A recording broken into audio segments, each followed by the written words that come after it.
Jeffrey Epstein அப்படின்ற ஒரு ஆளால, இப்ப அமெரிக்காவுல இருந்து எல்லா உலக நாடுகள்ல இருக்கிற அரசியல்வாதிகள், பெரிய பெரிய பணக்காரர்கள் எல்லாருமே மிரண்டு போயிருக்காங்க. அப்படி என்ன அவர் பண்ணியிருக்காரு அப்படின்னு பார்த்தீங்கன்னா, இதுல என்ன ஒரு அதிசயம்ன்னு பார்த்தீங்கன்னா, அவர் உயிரோடவே இல்ல.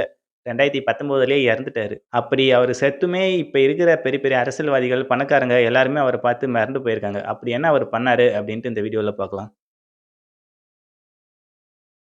நீங்க கொஞ்ச நாளாவே எப்ஸ்டைன் ஃபைல்ஸ் அப்டின்ட்டு ஒரு வீடியோ வந்து நெறைய பேர் போட்டிருப்பாங்க சோசியல் மீடியால. அது என்னன்னு பார்த்தீங்கன்னா, ஜெஃப்ரி எப்ஸ்டைன் அப்டின்ட்டு ஒரு ஆளுங்க. அவர் வந்து பெரிய பிசினஸ் மேனா இருந்திருக்காரு அமெரிக்காவுல. பெரிய பிசினஸ் மேன்னா அவர் மேல நெறைய பாலியல் குற்றங்கள் இருக்கு. கேஸ் நெறைய போட்டுருக்காங்க. அதெல்லாம் ஒரு பெரிய பணக்காரர் இல்ல. ஸோ பணம் இருக்கிறதுனால எல்லாமே ஈஸியா வெளிய வந்துட்டு இருக்காரு. ஸோ அவர் வந்து ஒரு பெரிய அதுவும் இல்லாம இந்த மாரி ஒரு தப்பான தொழில் செய்து இந்த பாலியல் மூலியமா பெரிய பெரிய பணக்காரங்கள்லாம் கூப்பிட்டு பெரிய பெரிய ஹோட்டல்லலாம் இதுக்குன்ட்டு நெறைய இது பண்ணுவாங்கல்ல. இந்த மாரி ஒரு ஃப்ரெண்ட் சர்க்கிள் மாரி ஒண்ணு பில்ட் பண்ணிட்டு, அவங்களுக்கு என்ன தேவையோ அது எல்லாமே இவங்க செஞ்சு குடுக்குற மாரி ஒரு பெரிய ஹோட்டல்ல அந்த மாரிலாம் நடத்தின்னு இருந்திருக்காரு ஸ்டார்ட்டிங்ல. அதுக்கப்புறமேட்டுக்கு அமெரிக்கால இருக்கிற பெரிய பெரிய அரசியல்வாதிகள், பணக்காரங்க எல்லாரையுமே இவரு வசம் மயக்கி வச்சிருந்திருக்காரு. இந்த மாரி அவங்க எது கேட்டாலும் குடுக்குற மாரி. பெண்ணுலேருந்து ஆபாசம் அதாவது இந்த மது, மாது, சூதுன்ற மாரி எல்லாமே எது தேவையோ அது எல்லாமே இவரு ரெடி பண்ணி குடுத்துருக்காரு. ஸோ, அதனால யாருமே இவர கண்டுக்காம இவர் மேல கேஸ் இல்லாம அந்த மாரி சேஃபான ஸோன்குள்ளயே வச்சுன்னு இருந்திருக்காங்க. ஆனா, அப்படி இருந்துமே ஏதோ ஒரு பெரிய கேஸ்ல வந்து அவர் மாட்டி ஜெயில்ல வச்சுன்னு இருக்கும்போது சூசைட் பண்ணி செத்துட்டு இருக்காரு 2019ல. அந்த மாரி தான் கேஸ் வந்து கவர்ன்மென்ட் சைட்ல சொல்லியிருக்காங்க. ஃபைல் பண்ணியிருக்காங்க.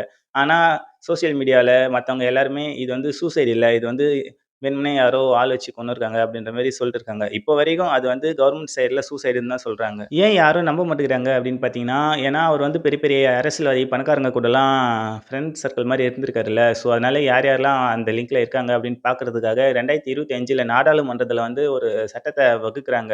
அதாவது இந்த மாரி ஒரு டிரான்ஸ்பரன்சியா அவருடைய ரிசர்ச் பண்ணணும். அவருடைய இடத்துல அவரு என்னென்ன ஃபைல்ஸ்லாம் வச்சிருந்திருக்காரு, அந்த மாரி எல்லாமே ஆராய்ச்சி பண்ணி, ரிசர்ச் பண்ணி அத வந்து பப்ளிஷ் பண்ணணும் அப்படின்ற மாரி சொல்லியிருந்தாங்க.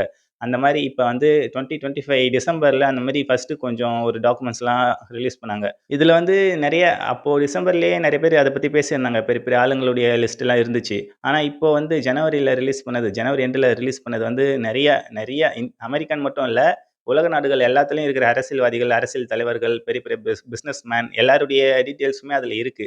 எல்லாருடைய டேட்டாவும் இருக்கு.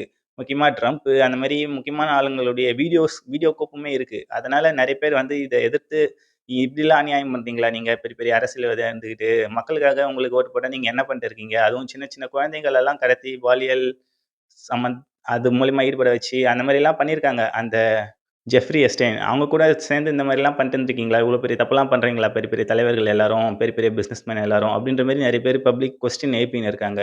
ஸோ அதுதான் இப்போ வைரலா போயிட்டு இருக்கு. அது வந்து எப்படி சொல்றதுன்னா, நம்ம டோனி ஸ்டார்க் சொல்லுவாருல்ல, "ஈவன் டெட் ஐ அம் தி ஹீரோன்ற" மாரி, அவர் 2019ல இறந்தும் அவருடைய ஃபைல்ஸ் எல்லாமே இப்போ பப்ளிஷ் பண்ணவே, இப்போ அவருடைய கூட்டுல, அவருடைய ஃப்ரெண்ட்ஷிப்ல, அவருடைய சர்க்கிள்ல யார் யாரெல்லாம் இருந்தாங்க அப்படின்ட்டு இப்போ வெளிச்சம் போட்டு பப்ளிஷ் பண்ணியிருக்காங்க கவர்ன்மெண்ட். அதில பார்த்தீங்கன்னா, பெரிய பெரிய தலைவர்கள் இதெல்லாம் யாருமே நெனச்சு பார்த்துருக்க மாட்டாங்க. இந்த மாரி சினிமால கூட நடக்காது. அந்த அளவுக்கு பெரிய பெரிய இஷ்யூலாம் ரியல் லைஃப்ல நடந்துட்டு இருக்கு. இது வந்து எப்படி சொல்றதுன்னா, இப்ப அந்த எப்ஸ்டைன் லிஸ்ட்ல இருந்தாலே அவங்க கெட்டவங்க. அவங்க வந்து தப்பான நோக்கத்துல இருக்காங்க அப்டின்ட்டுலாம் அர்த்தம் கிடையாது. அது வந்து எதிர்ச்சியாவும் மீட் பண்ணியிருக்கலாம். ஒரு பெரிய பிசினஸ் மேன் அப்டின்ட்டு அவருடைய இன்னொரு முகம் தெரியாமயே நெறைய பேர் போய் மீட் பண்ணியிருக்கலாம். சகஜமா பேசிட்டு வந்திருக்கலாம். பார்ட்டி எதனா அட்டெண்ட் பண்ணிட்டு. ஸோ அந்த மாரியும் இருக்கலாம். அதனால இது வந்து ஃபுல்லாவே வெரிஃபை பண்ணது அப்டின்ட்டு கவர்ன்மெண்ட் சைட்லயும் சொல்லல. ஆக மொத்தம் அவங்க கிட்ட இருந்த ஃபைல்ஸ் எல்லாமே ரிலீஸ் பண்ணியிருக்காங்க. பப்ளிஷ் பண்ணியிருக்காங்க. அவ்வளோதான் அவங்களுடைய சைட்லருந்து சொல்றாங்க.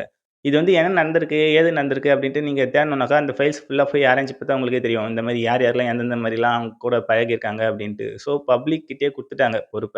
எல்லாருமே அவங்கவங்க தேவைக்காக தான் ஓடிட்டு இருக்காங்க இந்த உலகத்துல. ஸோ எல்லாருமே பார்த்து புரிஞ்சுக்கின்னு நடந்தா நல்லாருக்கும். ஏன்னா சில பேரு நல்லவங்களும் இருக்காங்க தான். எல்லாரையுமே நான் தப்பா சொல்லல.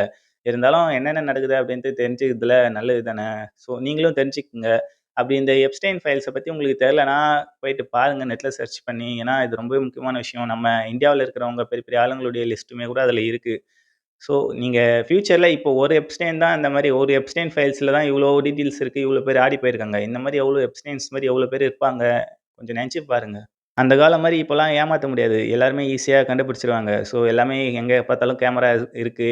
இன்விசிபிளா மறைச்சு வச்சுக்கிறாங்க கேமராவ. ஸோ, நீங்க எங்க போனாலும் பப்ளிக் பிளேஸ்ல பார்த்து சேஃபா இருந்தா நல்லாருக்கும். ஏன்னா, பெரிய பெரிய பிசினஸ் மேன்ஸ் நார்மல் ஆள்லாம் கூட கிடையாது. அதுவும் முக்கியமா அந்த எப்ஸ்டைன் டெத் விஷயம் வந்து, அது ரொம்பவே ஒரு தப்பான விஷயமா தோணுது. மக்கள் ஏன் அது வந்து கொலையா தான் இருக்கும் அப்படின்னு சொல்றாங்கன்னு பார்த்தீங்கன்னா, அங்க வந்து அவருடைய சிறையில கேமராவே இல்லையாம். சிசிடிவி கேமராவே. அந்த கேமரா ஃபுட்டேஜ் எதுவுமே இல்லாம, இவ்ளோ பெரிய ஒரு பெரிய பிசினஸ் மேன அடைச்சு வைக்கிறோம். அங்க ஒரு சேஃபா எதுவுமேவா இருந்திருக்காது. ஒரு சிசிடிவி கேமரா கூடவா இல்ல. இல்ல கூட ஒரு ஆள், அவரு இந்த மாரி சூசைட் பண்ற மாரியான ஒரு ஆளா இருந்தாக்கா, கூட வந்து ஒரு ஆள போடணுமா. ஸோ அந்த மாரி யாருமே இல்ல. இது வந்து கண்டிப்பா கொலையா தான் இருக்கும். தற்கொலையா இருக்காது அப்படின்ற மாரி சொல்லிட்டு இருக்காங்க மக்கள் எல்லாரும். கண்டிப்பா அப்படி கூட வாய்ப்பு இருக்குங்க. கொலையா இருக்கும். ஏன்னா இவ்ளோ பெரிய பிசினஸ் மேன், இவ்ளோ பெரிய ஆளுங்க, அரசியல்வாதிங்க எல்லாருமே லிஸ்ட் அதுல இருக்குல்ல. கண்டிப்பா அவங்கலாம் பயப்படுவாங்கல்ல. உண்மையிலேயே அவங்க தப்பு பண்ணியிருந்தாக்கா, இவங்க கூட சேர்ந்து கண்டிப்பா இவங்கள முடிஞ்ச வரையும் வெளில கொண்டு வர பார்த்துருப்பாங்க. அப்படி வெளில கொண்டு வர முடியாத அளவுக்கு அவரு மாட்டிக்கினாருனாக்கா, கொலை தானே செய்ய பார்ப்பாங்க. ஸோ அந்த மாரி தான் சினிமால நடக்கிற மாரி தான் இங்க. அத விட பெருசாவே நடந்திருக்கு. ஸோ இந்த எப்ஸ்டெயின் ஃபைல்ஸ பத்தி நீங்க என்ன நெனைக்கிறீங்க? இது வந்து அவ்ளோ பெரிய விஷயமான்னு கேட்டீங்கன்னா, பெரிய விஷயம் தாங்க. ஏன்னா இந்த மாரி இவ்ளோ பேரு அவர் வலையில மாட்டியிருக்காங்கல்ல, எப்ஸ்டெயின் வலையில. ஸோ செத்தும் அவரு ஹீரோவா பண்ணிட்டு இருக்காரு. அவரு ஹீரோ கிடையாது. பெரிய தப்பு பண்ணவர் தான் நெறையா. இருந்தாலும் அவரு கூட இருந்தவங்க எல்லாருமே இப்ப மாட்டிக்கினாங்கல்ல. ஸோ அவர சாவச்சுட்டா எல்லாமே முடிஞ்சிரும், கேஸ் முடிஞ்சிரும்னு நெனச்சிருப்பாங்க. ஆனா அது அப்படி முடியாது. இப்படிதான் முடியும் அப்படின்ட்டு கவர்மெண்ட் ப்ரூஃப் பண்ணி காட்டியிருக்காங்க. ஸோ கவர்மெண்ட் வந்து கண்டிப்பா பாராட்டியே ஆகணும். இந்த மாரி அவரு இறந்துட்டாரு, அவர் கேஸ் முடிஞ்சிருச்சு அப்படின்ட்டு ஃபைல் பண்ணாம நாடாளுமன்றத்தில பேசி இந்த மாரிலாம் ஒரு விஷயம் கிரியேட் பண்ணி இந்த மாரி பப்ளிஷ் பண்ணியிருக்காங்கல்ல. உண்மையிலேயே பாராட்டக்கூடிய விஷயம் தான் இது. அமெரிக்கன் கவர்மெண்ட் வந்து ஒரு நல்ல விஷயம் பண்ணியிருக்காங்க இந்த விஷயத்துல. முக்கியமா இதுல ரிலீஸ் பண்ணாங்கல்ல, இதுல சும்மா கொஞ்சம் நெஞ்ச ஃபோட்டோ, வீடியோஸ் இல்லங்க. 1,80,000 ஃபோட்டோஸ் ரிலீஸ் பண்ணியிருக்காங்க இதுல. 2,000 வீடியோஸ் இருக்காம் இதுல. ஸோ அதுல பார்த்தீங்கன்னா, உங்களுக்கே தெரியும் எவ்ளோ பேர் இதுல இன்வால்வ் ஆயிருப்பாங்க அப்டின்ட்டு. அதனால தான் அந்த உலகமே அதிர்ச்சியாகி பார்த்துன்னு இருக்காங்க. ஸோ நண்பர்களே, நீங்க என்ன நெனைக்கிறீங்க? இது வந்து எப்படி அவருடைய டெத் வந்து சூசைடா? இல்லன்னா யாருனா கில் பண்ணியிருக்காங்களா? இந்த எப்ஸ்டெயின் ஃபைல்ஸ்ல இருக்கிறவங்க எல்லாருமே ஒரு வேள குற்றவாளிகளா இருக்கலாமா? இல்ல சில பேர் நல்லவங்களாவும் இருக்கலாமா? உங்களுடைய தாட்ட வந்து மறக்காம கீழ கமெண்ட்ல சொல்லுங்க.